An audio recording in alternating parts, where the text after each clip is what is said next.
Assalamualaikum warahmatullahi wabarakatuh. Salam sejahtera bagi kita semua. Shalom, Om Swastiastu, dan Namo Buddhaya. Perkenalkan, saya Bian Bagus Saputra, dan kelompok saya terdiri dari Faradita Swendri, Sayuda Zaki Pratama, Stefanus Gasilio, dan Andranasia Nabila Wardani. Pada kesempatan kali ini, kami akan mempresentasikan proyek analisis data kami yang bertema kemiskinan menjadi data major dan pendidikan menjadi data minor.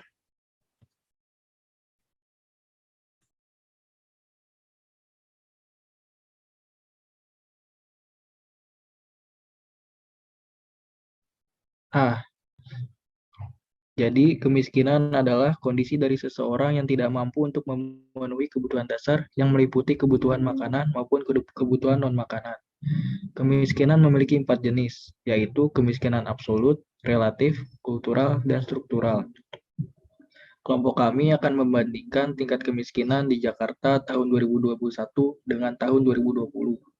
Kami juga membandingkan tingkat kemiskinan di Banten tahun 2021 dengan tahun 2020. Bukan hanya itu, kami telah menyusun beberapa hipotesis untuk menjadi data pendukung dari perbandingan tersebut dan akan dibuktikan secara statistik.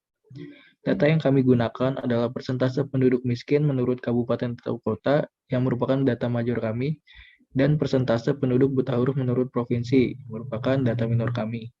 Salah satu penyebab dari kemiskinan merupakan tingginya persentase buta huruf dalam beberapa provinsi di Indonesia. Dalam hal ini, kelompok kami akan melakukan analisa data terkait dengan tingkat kemiskinan di Indonesia dan persentase buta huruf di Indonesia. Selain itu, kelompok kami juga akan mencari hubungan antara tingkat kemiskinan di Indonesia dan persentase buta huruf di Indonesia secara statistik.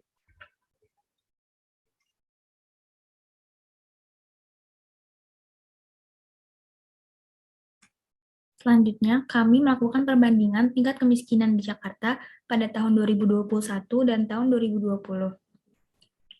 Jakarta mengalami peningkatan dalam tingkat kemiskinan dalam periode tahun 2020 hingga 2021. Tentunya, pemicu utama meningkatnya kemiskinan di Jakarta merupakan pandemi COVID-19 yang membuat hampir seluruh sektor bisnis runtuh. Hal tersebut dibuktikan dari meningkatnya rata-rata, nilai minimum, dan nilai maksimum dari tingkat kemiskinan Jakarta pada tahun 2020 dan tahun 2021. Berikut adalah box plot tingkat kemiskinan di Jakarta pada tahun 2020 dan 2021. Dapat dilihat dari box plot di atas bahwa box Jakarta 2021 lebih terletak di atas box Jakarta 2020 yang menunjukkan indikasi adanya peningkatan kemiskinan dari tahun 2020 hingga 2021. Akan tetapi, ketimpangan tingkat kemiskinan Jakarta pada tahun 2021 lebih kecil daripada tingkat kemiskinan Jakarta pada tahun 2020. Hal ini dapat dibuktikan dari nilai koefisien Gini Jakarta pada tahun 2021 sebesar 0,2835322 dan nilai koefisien Gini Jakarta pada tahun 2020 sebesar 0,2864912. Pada penggunaan koefisien Gini, semakin nilai koefisien Gini mendekati 0, maka semakin kecil tingkat kesenjangan dari data. Hal ini juga dapat divisualisasikan melalui kurva Lorenz berikut. Kurva Lorenz tahun 2020 yang di sebelah kanan terlihat lebih cekung daripada kurva Lorenz kemiskinan Jakarta pada tahun 2021. Selanjutnya, saya akan menjelaskan perbandingan tingkat kemiskinan Banten pada tahun 2021 dan 2020. Banten mengalami peningkatan dalam tingkat kemiskinan dalam periode tahun 2020 hingga 2021. Tentunya, pemicu utama meningkatnya kemiskinan di Banten merupakan akibat dari adanya pandemi COVID-19 yang membuat hampir seluruh sektor bisnis runtuh. Hal tersebut dibuktikan dari meningkatnya rata-rata nilai minimum dan nilai maksimum dari tingkat kemiskinan Banten pada tahun 2020 dan 2021. Dapat kita lihat blogspot tingkat kemiskinan Banten pada 2020 dan 2021. Blogspot di atas menunjukkan bahwa Blogspot 1 atau Blogspot data Banten 2021 terletak di bawah box 2 Banten 2020 yang menunjukkan indikasi adanya peningkatan kemiskinan dari tahun 2020 hingga 2021. Akan tetapi, ketimpangan tingkat kemiskinan Banten pada tahun 2021 lebih kecil daripada tingkat kemiskinan Banten pada tahun 2020. Hal ini dapat dibuktikan dari nilai koefisien Gini Banten pada tahun 2021 sebesar 0,2188382 dan nilai koefisien Gini Banten pada tahun 2020 sebesar 0,2255463. Pada penggunaan koefisien ini, semakin nilai koefisien Gini mendekati 0, maka semakin kecil tingkat kesenjangan dari data. Hal ini dapat divisualisasikan melalui kurva Lorenz di bawah ini. Dapat dilihat bahwa grafik Lorenz yang ada di sebelah kanan, yaitu pada tahun 2021, lebih cekung dibandingkan data Lorenz pada tahun 2021 di sebelah kiri.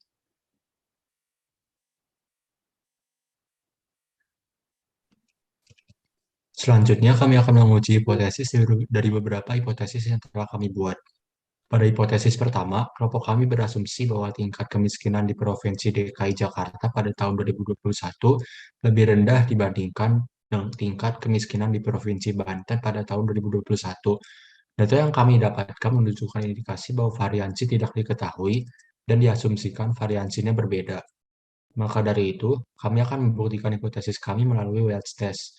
Pertama-tama, akan dirumuskan hipotesis kami menjadi H0 sama dengan mu J 21 lebih besar sama dengan mu B 21, dan H1 sama dengan mu J 21 lebih kecil dari mu B 21.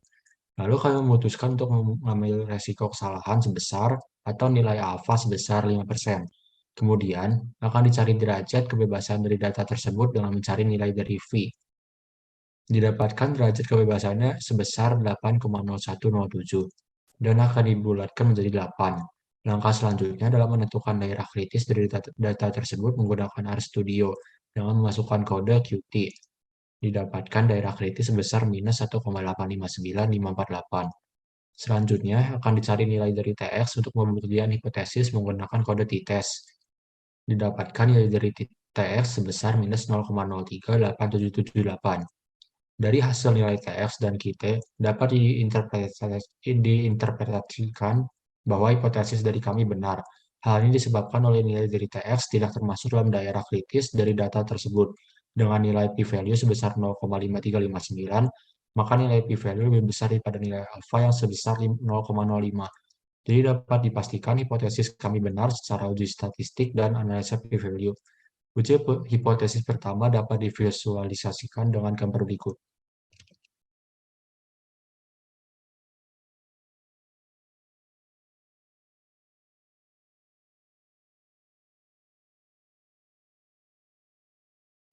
Selanjutnya, kami melakukan hipotesis 2. Asumsi kedua dari kelompok kami merupakan tingkat kemiskinan di Provinsi Banten pada tahun 2021 lebih tinggi daripada tingkat kemiskinan di Provinsi Banten pada tahun 2020. Data yang kami dapatkan menunjukkan indikasi bahwa variansi tidak diketahui dan diasumsikan variansinya berbeda. Maka dari itu, kami akan membuktikan hipotesis kami melalui Welch test. Pertama-tama akan dirumuskan hipotesis kami menjadi H0 sama dengan mu B20 lebih kecil dari sama dengan mu B21 dan H1-nya adalah mu B20 lebih besar dari mu B21. Lalu kami memutuskan untuk mengambil resiko kesalahan sebesar atau nilai alfa sebesar 5%. Kemudian akan dicari derajat kebebasan dan dari data tersebut mencari nilai dari V. Hasil derajat kebebasannya sebesar 10,815 dan akan dibulatkan menjadi 11. Langkah selanjutnya adalah menentukan daerah kritis dari data tersebut menggunakan RStudio dengan memasukkan kode Qt 0,05, df sama dengan 11, didapatkan daerah kritis sebesar min 1,795885 dan dapat divisualisasikan gambar seperti berikut. Selanjutnya akan dicari nilai dari TX untuk pembuktian hipotesis menggunakan kode t-test B21, B20, alternatif sama dengan greater, paired sama dengan false, var equal sama dengan false. Didapatkan nilai dari TX sebesar 1,795885. Dari hasil nilai TX dan QT dapat diinterpretasikan bahwa hipotesis dari kami adalah benar. Hal ini disebabkan oleh nilai dari TX tidak termasuk daerah kritis dari data tersebut. Dengan nilai p-value sebesar 0,1427, maka nilai p-value lebih besar daripada nilai alfa yang sebesar 0,05. Jadi dapat dipastikan hipotesis kami benar secara uji statistik dan analisa p-value. Lalu, hipotesis kami dapat divisualisasikan seperti gambar ini. Pada hipotesis ketiga, kelompok kami merupakan tingkat kemiskinan di Provinsi Jakarta pada tahun 2020 lebih tinggi daripada tingkat kemiskinan di Provinsi Banten pada tahun 2020. Data yang kami dapatkan menunjukkan indikasi bahwa variansi tidak diketahui dan diasumsikan variansi ini berbeda. Maka dari itu, kami akan membuktikan hipotesis kami melalui Wells test. Pertama-tama akan dirumuskan hipotesis kami menjadi H0 sama dengan mu J20 lebih kecil sama dengan mu B20 dan H1 sama dengan mu B20 lebih besar dari mu B20. Lalu kami memutuskan untuk mengambil risiko kesalahan sebesar atau nilai alfa sebesar 5%. Kemudian akan dicari derajat kebebasan dari data tersebut dengan mencari nilai dari V. Didapatkan derajat kebebasannya sebesar 7,6341 dan akan dibulatkan menjadi 8. Langkah selanjutnya adalah menentukan daerah kritis dari data tersebut menggunakan RStudio dengan memasukkan kode Qt, didapatkan daerah kritis sebesar 1,859. Selanjutnya akan dicari nilai dari TX untuk pembuktian hipotesis menggunakan kode t-test. Didapatkan nilai dari TX sebesar 0,19316. Dari hasil nilai TX dan Qt dapat diinterpretasikan bahwa hipotesis dari kami benar. Hal ini disebabkan oleh nilai TX tidak termasuk daerah kritis dari data tersebut. Dengan nilai p-value sebesar 0,5741, maka nilai p-value lebih besar daripada nilai alfa yang sebesar 0,05. Jadi dapat dipastikan hipotesis kami benar secara uji statistik dan analisa p-value. Uji hipotesis ketiga dapat divisualisasikan dengan gambar berikut.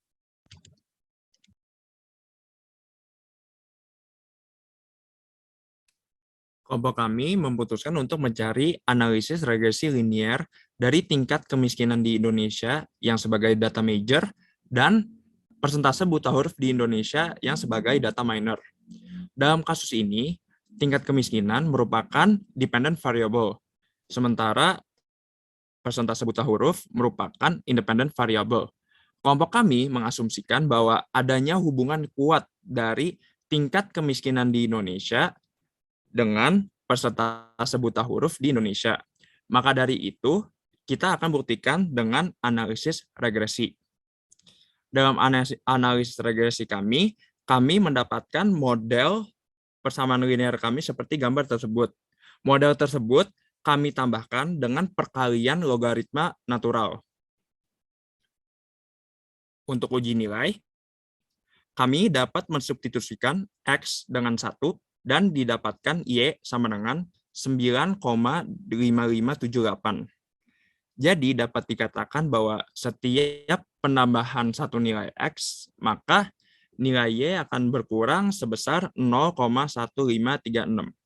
Jadi semakin besar variabel X, maka semakin kecil variabel Y. Untuk pemilihan model, kami mencoba seluruh kemungkinan dari model standar, yaitu Y sama dengan alpha tambah BX tambah error. Kemudian, model tersebut akan diseleksikan berdasarkan nilai dari koefisien determinasi yang tertinggi. Hal ini disebabkan oleh model yang mempunyai nilai koefisien determinasi yang tinggi, maka nilai dari SQ error-nya rendah, dan terdapat kecocokan variansi dari data tersebut. Jadi dapat dilihat bahwa model yang sebelah kiri merupakan model kami dan model yang di sebelah kanan adalah model yang lainnya. Dan bisa dilihat bahwa nilai R-square-nya lebih tinggi dibandingkan model lainnya. Kemudian kita plot persamaan kita ke scatter plot dan dapat dilihat bahwa titik dari scatter plot persamaan kita terlalu tersebar. Maka dapat disimpulkan bahwa model kami dan nilai R-square dari model kami membuat variabel X dan variabel Y kurang berkaitan. Jadi nilai dari tingkat kemiskinan di Indonesia kurang berkaitan dengan persentase dari buta huruf di Indonesia.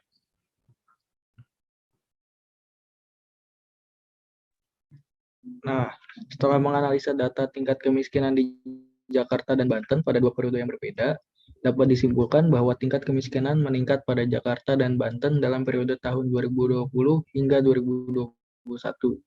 Akan tetapi, kedua kota tersebut mengalami penurunan dalam hal ketimpangan. Selain itu, kelompok kami juga menguji beberapa hipotesis terkait dengan tingkat kemiskinan di Jakarta dan tingkat kemiskinan di Banten di 2 periode yang berbeda. Pada tahun 2020, kami berasumsi bahwa tingkat kemiskinan di Jakarta lebih tinggi daripada tingkat kemiskinan di Banten. Hipotesis kami terbukti benar secara statistik melalui uji statistik dan analisa p-value. Kemudian, pada tahun 2021, kami berasumsi bahwa tingkat kemiskinan di Jakarta lebih rendah daripada tingkat kemiskinan di Banten. Hipotesis kami terbukti benar secara statistik melalui uji statistik dan analisa p-value. Sementara itu, hasil dari analisis regresi menunjukkan bahwa persentase buta huruf yang merupakan data minor kami memiliki hubungan yang tidak jelas dengan tingkat kemiskinan yang merupakan data major kami. Hal tersebut disebabkan oleh nilai R-square yang mendekati 0 dan dapat dilihat dari titik scatter plot yang terlalu tersebar. Maka, hipotesis kami tentang tingkat kemiskinan mempunyai hubungan kuat dengan persentase buta huruf adalah salah. Demikian dari presentasi kami. Mohon maaf jika ada beberapa kekurangan. Terima kasih.